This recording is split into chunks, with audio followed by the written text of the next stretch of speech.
नमस्कार, मैं हूं निकिता और आप देख रहे हैं सत्य हिंदी। एक नजर डालते हैं अब तक की सुर्खियों पर।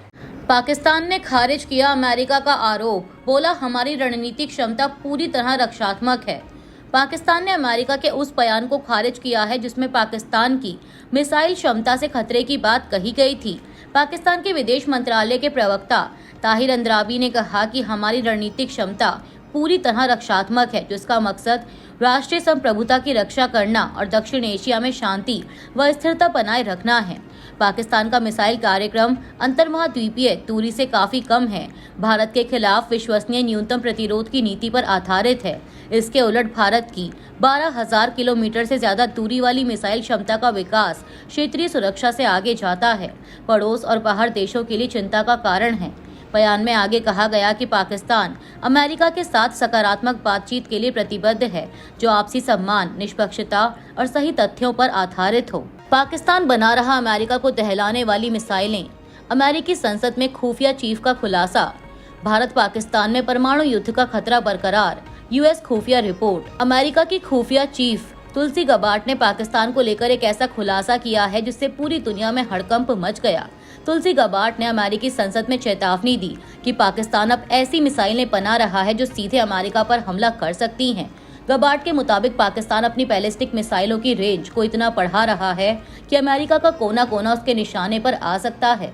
सिर्फ पाकिस्तान ही नहीं, चीन और रूस भी ऐसी खतरनाक मिसाइल तकनीक विकसित कर रहे हैं जो अमेरिकी सुरक्षा घेरे को तोड़ सकती हैं। खुफिया रिपोर्ट कहती है कि साल 2035 तक अमेरिका के लिए खतरा 5 गुना बढ़ जाएगा। अभी अमेरिका पर 3,000 मिसाइलों का खतरा है, जो अगले कुछ सालों में बढ़कर 16,000 हो जाएगा। तुलसी गबार्ड ने साफ कहा कि उत्तर कोरिया की मिसाइलें पहले ही अमेरिका तक पहुंचने में सक्षम हैं और अब पाकिस्तान भी इसी रास्ते पर है। क्या भारत और पाकिस्तान एक बार फिर परमाणु युद्ध की कगार पर खड़े हैं? अमेरिकी खुफिया रिपोर्ट ने इस सवाल पर पूरी दुनिया को डरा दिया है। अमेरिकी सीनेट में पेश की गई एक ताज़ा रिपोर्ट में कहा गया है कि भारत और पाकिस्तान के बीच परमाणु संघर्ष का खतरा अभी टला नहीं है। हालांकि दोनों देश सीधा युद्ध नहीं चाहते, लेकिन आतंकी संगठन किसी भी समय चिंगारी भड़का सकते हैं। रिपोर्ट में पिछले साल पहलगाम में हुए आतंकी हमले का जिक्र किया गया। कहा गया कि ऐसे हमले बड़े युद्ध का कारण बन सकते हैं। अमेरिकी खुफिया एजेंसी का मानना है कि राष्ट्रपति ट्रंप के दखल की वजह से हालिया तनाव कम हुआ था, लेकिन खतरा अब भी बरकरार है। ईरान के विदेश मंत्री अब्बास अराक्ची की चेतावनी, दोबारा हमला हुआ तो बिल्कुल भी संयम नहीं बरता जाएगा। ईरान के विदेश मंत्री अब्बास अराक्ची ने गुरुवार को कहा कि अगर अमेरिका और इसराइल के साथ युद्ध में ऊर्जा सुविधाओं पर फिर से हमला हुआ तो तेहरान बिल्कुल भी संयम नहीं बरतेगा। अराक्ची ने एक्स पर एक पोस्ट में लिखा कि हमारे इंफ्रास्ट्रक्चर पर इसराइल के हमले के जवाब में हमने अपनी शक्ति का सिर्फ एक छोटा सा हिस्सा ही इस्तेमाल किया था। संयम बरतने का एकमात्र कारण तनाव कम करने की अपील का सम्मान करना था। अगर हमारे इंफ्रास्ट्रक्चर पर फिर से हमला हुआ तो बिल्कुल भी संयम नहीं बरता जाएगा। पीएम मोदी ने ओमान के सुल्तान मलेशियाई पीएम से की बात, पश्चिम एशिया में बढ़ते तनाव पर की चर्चा। प्रधानमंत्री नरेंद्र मोदी ने गुरुवार को ओमान के सुल्तान हैथम बिन तारिक और मलेशिया के प्रधानमंत्री अनवर इब्राहिम से फोन पर बात की। दोनों नेताओं के साथ उन्होंने पश्चिम एशिया में बढ़ते तनाव पर चर्चा की। पीएम मोदी ने कहा कि हालात को शांत करने के लिए बातचीत और कूटनीति सबसे जरूरी है। उन्होंने होर्मुज जलडमरू मध्य से सुरक्षित और बिना रुकावट जहाजों के आवागमन पर भी जोर दिया। ओमान के साथ बातचीत में पीएम मोदी ने वहां के लोगों को ईद की शुभकामनाएं दी और भारतीयों की सुरक्षित वापसी में मदद के लिए धन्यवाद कहा। इस दौरान सभी नेताओं ने जल्द शांति और स्थिरता बहाल करने पर सहमति जताई। ईद पर सुरक्षा सख्त, दिल्ली हाईकोर्ट का पुलिस को निर्देश। उत्तम नगर की घटना के बाद उठाया गया कदम, राहुल गांधी ने घटना को लेकर लोगों से की ये अपील। दिल्ली हाईकोर्ट ने गुरुवार को दिल्ली पुलिस को निर्देश दिया कि ईद के मौके पर आम लोगों की जिंदगी में कोई रुकावट न आए। यह आदेश उस घटना से भी जोड़ा गया जो उत्तम नगर में हुई थी, जहां होली के दौरान झगड़े में 26 साल के युवक की मौत हो गई थी। लाइव लॉ के मुताबिक कोर्ट ने कहा कि पुलिस ऐसी व्यवस्था करे जिससे हर किसी को सुरक्षित माहौल महसूस हो। समाज के किसी भी वर्ग से किसी को भी ऐसा करने की इजाजत ना दी जाए जिससे हालात बिगड़े। Chief justice TK. उपाध्याय और जस्टिस तेजस करिया की बेंच ने आदेश में कहा कि ईद खुशी का त्योहार है। यह सबकी जिम्मेदारी है कि इस मौके पर किसी भी तरह की घटना से आम लोगों की जिंदगी प्रभावित ना हो।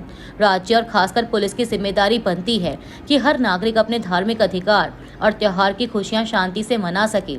याचिका में जताई गई चिंता 4 मार्च की घटना पर आधारित है, इसलिए पुलिस को और ज्यादा अलर्ट रहना होगा। गौरतलब है कि 4 मार्च को दिल्ली के उत्तम नगर इलाके में एक झगड़े के दौरान 26 साल के युवक तरुण की मौत हो गई। दिल्ली पुलिस के मुताबिक यह हिंसा तब शुरू हुई जब होली खेलते समय तरुण के परिवार की एक लड़की ने पानी से भरा गुब्बारा फेंका, जो पड़ोसी परिवार की एक मुस्लिम महिला पर जा गिरा। इस घटना के बाद दोनों परिवारों में टकराव हुआ और हालात बिगड़ गए। लाइव लॉ के मुताबिक पुलिस ने अब तक इस मामले में 14 लोगों को गिरफ्तार किया है और 2 नाबालिगों को भी पकड़ा है। कांग्रेस नेता राहुल गांधी ने भी इस घटना का जिक्र करते हुए सोशल मीडिया प्लेटफॉर्म एक्स पर लिखा कि उत्तम नगर के लोगों ने हिंसा की भारी कीमत चुकाई है। एक तरफ एक जवान लड़के तरुण की जान चली गई, दूसरी तरफ एक पूरा परिवार उत्पीड़न का सामना कर रहा है। उन्हें और खून खराबा नहीं चाहिए। खून खराबा केवल बीजेपी और उसका इकोसिस्टम चाहता है, जो नफरत के तवे पर हिंसा की रोटी सेकने के हर मौके का फायदा उठाता है।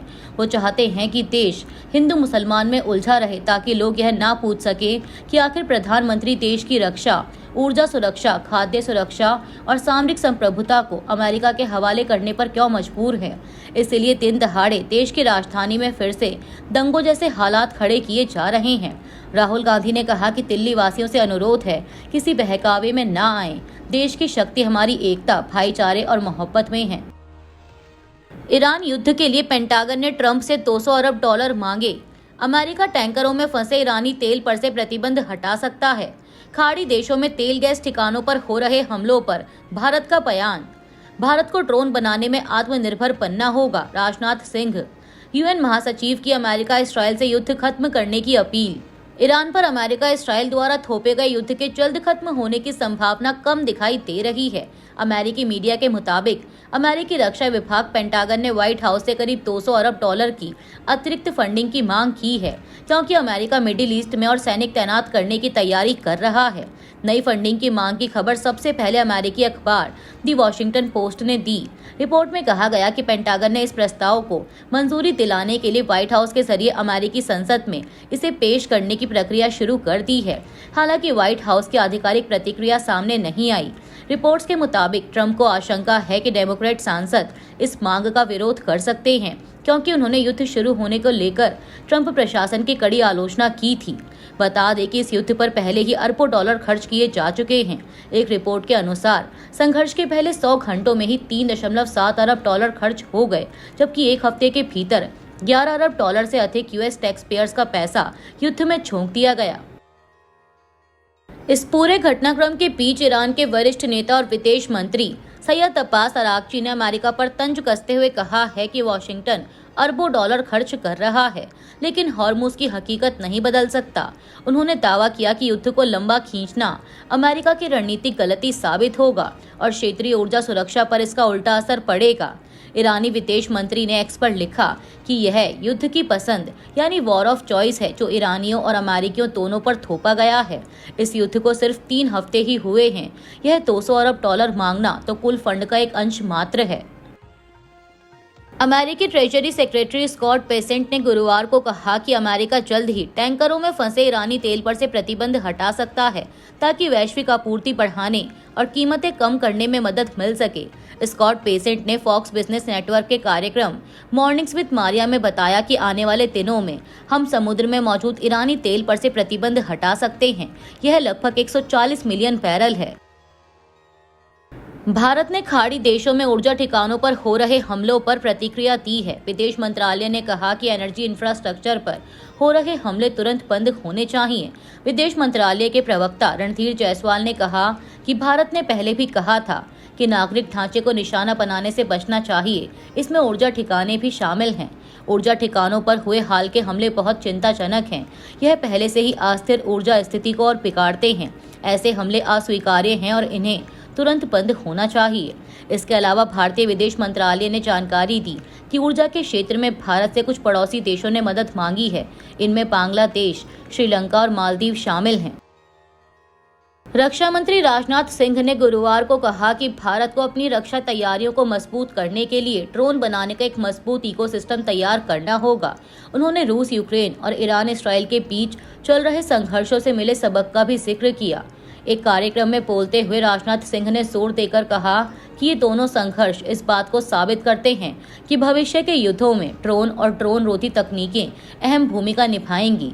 रक्षा मंत्री ने कहा कि भारत को अगले कुछ सालों में स्वदेशी ड्रोन बनाने का एक वैश्विक केंद्र बनने के लिए मिशन मोड में काम करना होगा, ताकि वह अपनी रणनीतिक स्वायत्तता सुनिश्चित कर सके और अपनी सैन्य ताकत को बढ़ा सके।